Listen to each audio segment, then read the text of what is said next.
Students, I am your SSC teacher Mrs. Manju Sharma, and today we will start our new chapter of Geography Class 8 Resources. In this chapter, we will learn what are resources, the various type of resources that are natural resources, human-made resources and human resources, conservation of resources and the sustainable development. Students, let's start with the meaning of resource. When we see around us, we see so many things around us. Some are very useful to us and some are not as useful as other. We can understand this that the early man lived amidst nature, but he was unaware of the utility of the gifts of nature, such as rocks, soil, minerals, natural vegetation, animals. As the time passed, early men learned the technique to transform these things of nature to items that they could use to make their life more comfortable.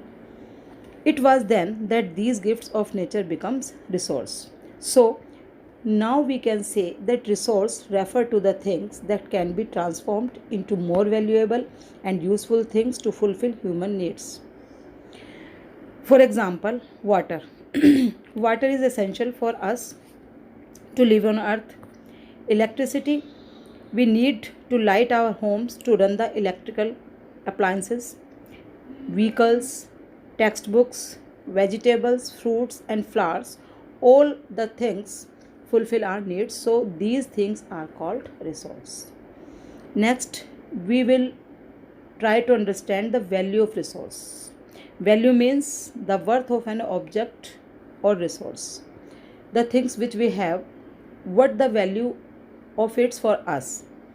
And we can also say that the resource can differ from time to time and from person to person. For example, and for an educated man, a book is a resource, but if a person is not educated, book is not as valuable as educated man because he cannot read it properly.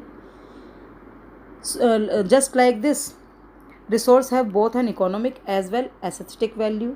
For example, when we grow flowers in our garden, it has no any economic value, but when the florist sell the flowers in the market, they acquire an economic value. Now we go ahead the types of resources. The resources are broadly classified into three main categories, namely natural resources, human made resources and human resources. All the resources which we extract direct from the nature are called natural resources, and the things which the human make are called human made resources, and human resources are human such as teachers, lawyers, doctors, etc. Now we will learn about natural resources. All the resources such as land, water, air, soil, minerals, natural vegetation, sunshine and fossil fuel which are derived from nature are known as natural resources. Further, we can classify these resources on the basis of their origin, renewability, development and distribution. First, we will study about the basis of their level of development. On the basis of their development, we can classify the resources into two categories: actual resources, the resources whose quantity is known and these are being used in various ways at present, and the other is potential resources, which are the resources about which we do not have sufficient knowledge at present. These resources may be used in future. The next category is on the basis of their origin, and these are biotic and abiotic. Abiotic resources include all natural resources that are non-living things such as land, water, air, minerals and rocks. And the other biotic resource, these include all living organisms on earth. For example, all plants and animals. The next category is the basis of renewability. we can see that some resources we can use again and again, like water, sunlight, air, and some other are we cannot use again and again, like petroleum, coal, and natural gas. So we can classify these resources into renewable and the non-renewable. Renewable resources are those resources which can be renewed or replenished with human effort or activity. However, some are unlimited in nature and may not be affected by human beings, like solar energy, wind energy, tidal energy, etc. Non-renewable resources are limited in nature and their rate of formation is extremely slow. Hence, once they are used, they will be take thousands or at time millions of years to be renewed for future use, such as coal, oil, petroleum, and natural gas. Next, on the basis of their distribution, and these are ubiquitous and localized. Ubiquitous resources are found everywhere, like air we breathe, sunlight we get, or water we drink.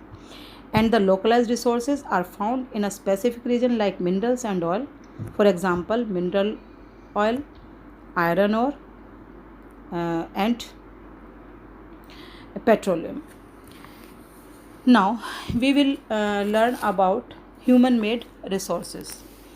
The resources that created by human being using their knowledge or skills are called human made resources, like roads, railways, buildings, and bridges. And the rate of these resources are produced by human is called productivity. The next is human resource. Human resources, the human being are the most important resource. Human being with their skill and technology and hard work harness the natural resources. Economic prosperity of a country depends on how the available resources are harnessed by human being. The next question is why we conserve our resources, why it is necessary to conserve resources. As we know that the resources are limited on the earth, so all resources should be used very carefully and wisely. While using the resources, we must give them time to renew it. For example, petroleum is a fossil fuel which is formed by the remains of plants and animals which were buried under the earth for millions of the years.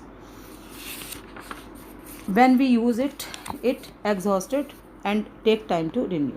So it is our duty to use these resources very carefully. The next is sustainable development. Means sustainable development is the development that meets the needs of the present without compromising the ability of future generation to meet their own needs. In other words, it means careful utilization of resource so that we use them at present while saving it for the future. To do this, we can reduce, recycle, and reduce the existing process. For sustainable development, we can use some principles in our life, such as minimize and reduce the depletion of natural resource, conserving the earth's diversity, minimizing the depletion of natural resources, changing personal attitude and practices towards the environment, enabling communities to take care for their own environment, respecting and care for all forms of life. So the students, now you are able to understand what are resources, the value of resources, and the classification of resources, and why it is the present need to conserve our resources. As you hear so many times that save water, save earth, save wildlife, it means if we save these things, we can live on the earth so many years. Okay.